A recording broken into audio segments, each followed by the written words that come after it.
أعوذ بالله من الشيطان الرجيم. بسم الله الرحمن الرحيم. يا أيها الذين آمنوا إن جاءكم فاسق بنبأ فتبينوا أن تصيبوا قوما بجهالة فتصبحوا على ما فعلتم نادمين. سورہ حجرات آیت نمبر 6۔ اے ایمان والو، اگر کوئی فاسق آپ کے پاس کوئی خبر لائے تو خوب اچھی طرح تحقیق کر لیا کرو، کہیں ایسا نہ ہو کہ آپ نادانی سے کچھ لوگوں کو نقصان پہنچا بیٹھو، پھر اپنے کیے پر پچھتاؤ۔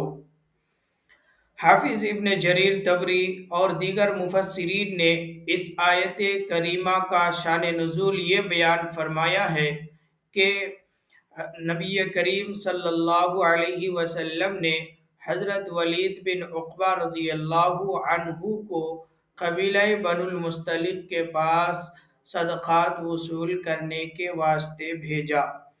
زمانہ جاہلیت میں حضرت ولید بن عقبہ اور قبیلہ بنو المستلق کے درمیان عداوت و دشمنی تھی۔ جب حضرت ولید بن عقبہ رضی اللہ تعالی عنہ قبیلہ بنو المستلق کے علاقے کے قریب پہنچے اور ان لوگوں کو معلوم ہوا کہ حضرت ولید بن عقبہ رضی اللہ عنہ رسول اللہ صلی اللہ علیہ وسلم کا قاصد اور ایلچی بن کر کے آ رہے ہیں، تو وہ لوگ ان کے استقبال کے لیے گاؤں سے باہر نکل گئے۔ اسی درمیان شیطان کو موقع ملا اور اس نے حضرت ولید بن عقبہ رضی اللہ تعالی عنہ کو بہکایا اور کہا کہ یہ لوگ آپ کو قتل کرنے کے واسطے گاؤں سے بستی سے باہر نکلے ہوئے ہیں۔ حضرت ولید بن عقبہ رضی اللہ تعالی عنہ بھی یہ خیال کر بیٹھے کہ شاید یہ پرانی دشمنی کا بدلہ لینا چاہتے ہیں، اس لیے یہ لوگ گاؤں سے باہر آ گئے ہیں۔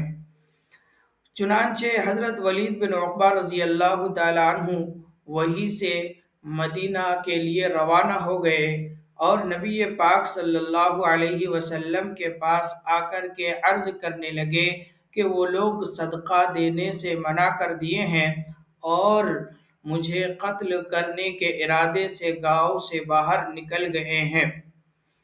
نبی پاک صلی اللہ علیہ وسلم نے یہ بات سن کر حالات کی تحقیق کے لیے حضرت خالد بن ولید رضی اللہ تعالی عنہ کو بھیجا۔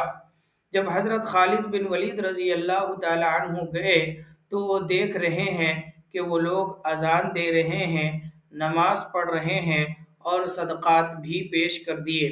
حضرت خالد بن ولید رضی اللہ تعالی عنہ مدینہ منورہ صدقات لے کر کے آئے اور نبی پاک صلی اللہ علیہ وسلم کو اپنا پورا واقعہ سنایا۔